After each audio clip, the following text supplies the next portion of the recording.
Yo, what's good, guys? Welcome back to Combat BS. Today, we're going to be going over all of the awards the UFC gives out. I'm going to be giving my awards, and we're going to start out with Fighter of the Year. I know a lot of people like to wait, keep that till the end. I'm going to lead off with it. We're going to break everything down. Today, we're going to start out with Fighter of the Year, like I said. So we're going to start out with Marab versus Islam versus Josh Van. Those are my three fighters on the top. I'm going to break down why I think it is the person I'm picking. We're going to start with Josh Van. I think he had 5 fights over the course of the last 13 months, 4 in 2025. He won the fight in December for the belt, but did he really? You know what I mean? So Josh Van immediately I put him at third on the list. Islam Makhachev. He fought Money Moicano, defended his belt, dropped his belt, beat JDN for the welterweight belt. I think Islam would have won if he did defend against Harmon, if he did defend against like a top tier lightweight. Not his fault that he didn't. But at the end of the day, strength of schedule is important to me. So I do think that he has to fall number 2. And that leaves Rob to be number 1. I know he lost to Piotr Jan. Jan pitched almost a shutout against either 4 or 5 rounds he won. But choking out Sugar Sean O'Malley, beating Umar Nurmagomedov in January, beating Corey Sandhagen, almost knocking him out, and then having a ho-hum performance 2 months later against Piotr Jan. I don't think that's worthy of dropping him out of the 1 slot. I think he's got to stay number 1. So we're gonna keep Marab as the fighter of the year, even though there is a lot of controversy around him losing to Piotr Jan. Should he keep it because of that? I think he should. So let's keep moving then. KO of the year for me. I like 4 different fights. I couldn't kick out one of them because these 2 are basically identical, and they're both going to fall at the 3 slot for me. Quillen Salkild knocking out Nazarat Haparast, and Bo Nickel knocking out Rodolfo Vieira. Those 2 fights, almost the same in terms of the head kick lands. They both go out cold. Bo Nickel knocks his Vieira out back. He lays back. Salkild hits Nazarat, and he kind of rolls over and falls kind of on his face, or like on his side and then onto his face.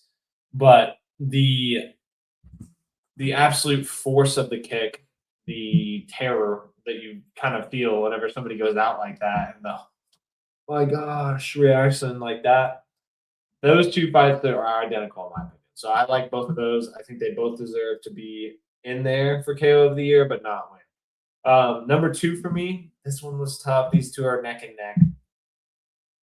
Lerone Murphy, spinning back elbow, Aaron Pico. We already knew that was going to make the list. I got it 2 personally. I think he was getting pressured and worked up until that point. Flash KOs him with the perfect elbow as Aaron Pico is trying to cut him off. He's trying to step to the right to keep him in that corner. Lerone Murphy just unleashes the spinning back elbow, lands right on the head, knocks him out cold. Crazy, crazy knockout. I mean, if this next one didn't happen, that would easily be my KO of the year. And number 1 for me, personally, Mauricio Rufy knocks out King Green with a spinning heel kick to the head. That was one of the nastiest. It was pure beauty. I mean, he throws out the left hand just to give him something to look at so he gets to lean away like you do in boxing. And he throws a spinning kick up and around, clocks him right on the side of the head. Absolutely flawless. And then he just stands there like this over his dead body, and then he goes and does his flip thing in the center of the cage. The whole crowd's going nuts. I mean, and then King Green wakes up and is just like, what? Like, he's confused.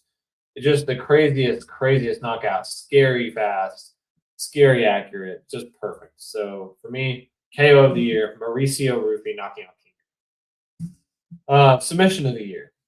This one's tough because you got guys like Fluffy, Marab, Kayla Harrison. Those are my top 3. Let's break it down. I like Marab versus O'Malley as the 3 spot. I don't think it was that impressive submission.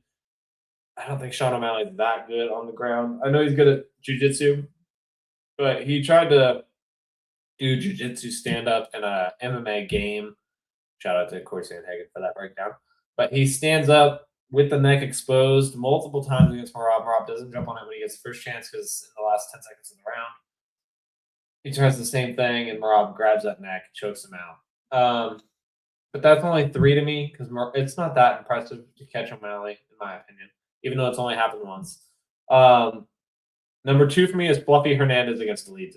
Fluffy beat him pillar to post, exposed him, broke his cardio, and Elite wanted out. You could tell he was going up and doing a knee. He was grabbing the fence. He was just trying to find a way he could just be comfortable for a second in that fight. Could never get comfortable. Fluffy's on him like a fat kid on a cupcake. Like he is not letting up. And then Fluffy gets this dragging rear naked choke where he's just yanking up on his throat, dragging him backwards, and just drops him after he taps. And that is one of the craziest looking finishes. So that's number 2 for me. And number 1 is Kayla Harrison. Getting that Kimura on Juliana Pena in the title fight was kind of wild to watch because she just ragdolled Juliana Pena, somebody who got a submission against Amanda Nunes in her prime. And it's just wild to watch that because it's like she picks her up, throws her down. She looks 2 weight classes bigger, which she probably is, but props to her for making the weight. Throws her down, jumps on top of her, starts cranking the Kimura. The arm's about to break, like it's backwards, and she finally taps and stops it. So that's my submission of the year is Kayla Harrison. So congrats to her. Comeback of the year. This one's obvious to me. I'll go bottom to top. Cesar Almeida knocking out Abdullah Razak Al Hassan. That KO was a flash KO out of nowhere, and Caesar's such a low quantity striker, high quality, low quantity that he's losing at the moment, and then he just flash KOs Almeida quickly. Really impressive. Luke Riley versus Bogdan Grad. Bogdan Grad, the whole first round was just mixing in the clinch work, the grappling, the striking, making it real tough on Luke Riley to get comfortable, and won the first round, in my opinion. And then Luke Riley comes out and just KOs him quick in the second round. And it's just such an impressive, like, flip of the switch. Like, he's getting a hang of the UFC quick as a young guy, and that's impressive to watch. So, shout out to Luke Riley for another cool comeback, but easily the comeback of the year for me. It's Yuri Prohaska knocking out Khalil Roundtree. I mean, there was a weird moment where Yuri kind of broke down the fight right afterwards. He's like, I just didn't feel pressure. I didn't feel like I needed to do anything. I felt like it was too easy. And I don't know if I know he's got some language barrier there. He doesn't speak English great. He speaks it good. So I think what he meant is he just didn't feel he needed a sense of urgency to beat Khalil. And so he was taking his time in a way, and then he would get frustrated with himself when Khalil would land something. Like there was a moment where he kind of was about to land a big shot, and then Khalil just pushed him off with a right hand. Like it threw a right hand, but not like to hit him perfect. Like more so just to like reset the range, if you will. And Yuri was just getting kind of fed up with it. And then in the third round, Yuri just comes out. I got a gas tank for days, dude, whatever. And just throws like 26 straight body, like literally 26 straight body shots if you watch it. Just won't stop landing on Khalil's body until Khalil throws an elbow and forces Yuri to react to it. Yuri clenches, throws another elbow over the top, hurts him, backs him up to the cage, a couple more body shots, reset the range, 1-2, knocks him out cold, hits him with not 1-2, 2-3, I guess, but hits him with a right hand and a lead left hook, knocks him out cold. And just a crazy comeback, a crazy performance. And Yuri's mindset is just so stubborn. It's going to be hard for anybody to really break Yuri. You got to knock him out cold. And the only guy that has proven he can do that is Yuri Prohaska. Or the only guy proven to knock out Yuri, is Alex Pereira. So, yeah. Next category. Female Fighter of the Year. This isn't the category, to be honest. I mean, this is just my list. I'll tell you what my list says off the screen. Valentina. I mean, you could put Kayla number 3, sure. I mean, she won the belt. Awesome. Whatever. But Valentina Shevchenko fought a girl who she was probably supposed to lose to, Manon Fior. Big 125er. Younger than her, not a lot, but younger. And just a really big woman, like powerful. Valentina was able to outstrike her and out-wrestle when she needed and just outperform her, have the bigger moments in the rounds to win. And then gets a fight against Zhang Weili coming up a weight class. Zhang Weili wants another belt before she retires. She's a little younger too, not a lot, but younger enough to where she's like, I want to get this next second belt. Really hungry, eat, sleep, train all day long. That's all she was doing. She said that in her interviews. And Valentina just washed her. just showed that it's not close. You're not on my level. You're nowhere close to my level. At this size, you have no chance. And it was just such a wild performance because that fight was a pick 'em basically. And I was bullish on Valentina Shevchenko. This is before I was doing the show.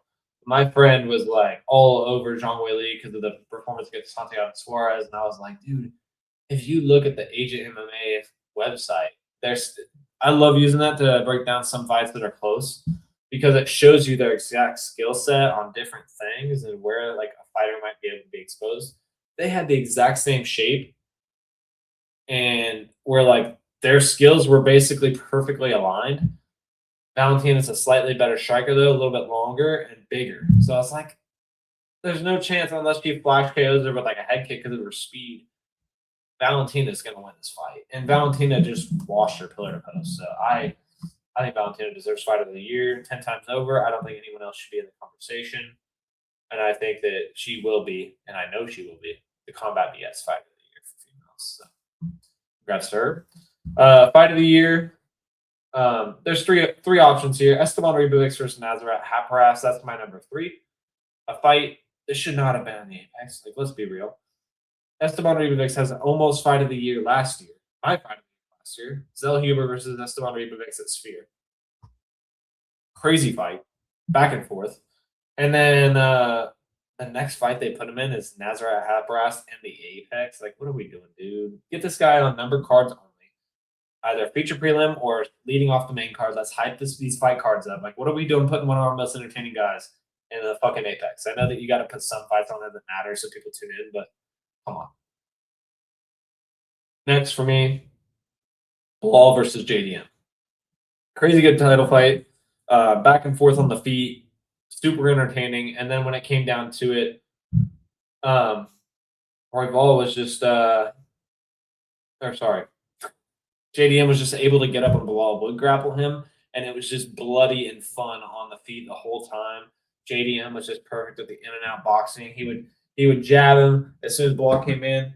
Bilal would come forward. He'd step back just a little bit, touch him again, step to the side, touch him again. Just perfect boxing display from JDM. He was in a flow state that night. I did not see him lose, and I kind of leaked my number 1 already by accident. I said Royval. Josh Van versus Brandon Royval. Everybody's number 1 fight of the year. Crazy fight. The first round was competitive. Royval is just trying to keep it at distance and overwhelm him with volume. Josh Van was just landing power shots. He wins the first round off power shots. Second round, Royval wins off volume and distance. Third round is pretty close to the last 2 minutes. Josh Van finds that lead knee kick and just kept oblique kicking at like a side kick, oblique knee kick. Like, it's kind of a weird one to describe, but he kept doing it over and over, kind of knocking him off balance and landing a few shots between. And then when he finally has Royval thinking about that kick over and over and over, Van hits him with a hook and knocks him down with like 12 or 10 seconds left, and just lands a little bit of ground and pound, enough to steal the round, enough to take the number 1 contender spot after taking that fight on 3 weeks' notice. So he deserves fight of the year for that. Crazy, crazy fight. Next up, we have event of the year. Now this one's weird because everybody likes 311 because there was 2 title fights on it. With you got Umar Marab, you got Islam and Manny Morcano. You had Yuri and Jamal Hill. There was a few other really good fights on there. A lot of people like 316. It's Islam Elia versus Charles Oliveira, and you had who was Van Royval, Pantoja, Kai Kara France. Really good card, but mine was easily, and I will say easily for me, 320. I mean, you got Marab and Corey Sandhagen, crazy fight. Marab almost knocks out Corey Sandhagen. Yuri Khalil Roundtree. Crazy fight. Yuri KO. Alex Pereira winning his belt back by KO over Magomed Ankalaev. Just a stacked, like, great outcome for the UFC. Great outcome for the people that like entertainment. Great card. So that's my event of the year is UFC 320 this past October 4th. And then last but not least, debut of the year. I'll break down what my categories are here for debuts. I think that you should have how much pressure is on you and how much pressure is on your opponent, I think the way it finishes is important, and I think just like style points, I guess. I don't know. Like, how cool is it to like the common fan? So I think last but impressive, like top three debut of the year, Taliesin Teixeira. He had a fight against Justin Toffa on the, I believe it was on that card, the same one that fighter later to be mentioned was on in Sydney or down there. I think it was Sydney. It was in that part of the world. It was in Australia. Um, but he knocks out Toffa with like an elbow to the nose, breaking his nose. You can see it in the fight. Drops down, finishes him. I don't think he had a lot of pressure on him. He was fighting in his opponent's home country, which the pressure's on the guy from that country to perform in front of his fans. So I don't think that's overwhelming a lot of amount of pressure on him. He's a lot bigger, a lot longer, a lot better of an athlete. I think that was an impressive win, but not debut of the year worthy. Quillen Salkild. Sorry, no. Ethan Ewing. I just leaked my debut of the year, I guess. But Ethan Ewing, my number two. I think it's crazy to take that fight on 48 hours notice. I think it's crazy to perform that well in Madison Square Garden. I think it's crazy to beat a guy like Malcolm Wellmaker, who had been knocking everybody out with his hook, but no finish. And I think for a debut of the year, I need a finish. So he's going to get number two for me. Still a crazy performance regardless. And yeah, just nobody saw it coming. He was like a minus 850 or a minus 1,000 underdog. Like, there's no way that should have happened. But just a great job by Ethan Ewing. But my debut of the year is Quillen Salkild knocking out Ashuju Blee in round number one, like 17 seconds or 18 seconds, and whatever it was less than like 40 seconds, might have been 30. Just a quick put a jab out there, followed over with a right hand, knocks him out. That was argued at the moment, but we all know he would finish him. Quillen does the light it up and lights up a cig and blows it out, and just a crazy, crazy good performance from him, especially in front of his home crowd. And that's another factor for me. He's from Australia, and he did that in front of his fans in his debut. So I think he deserves debut of the year. So that's my whole list. That's this year's CombatBS awards.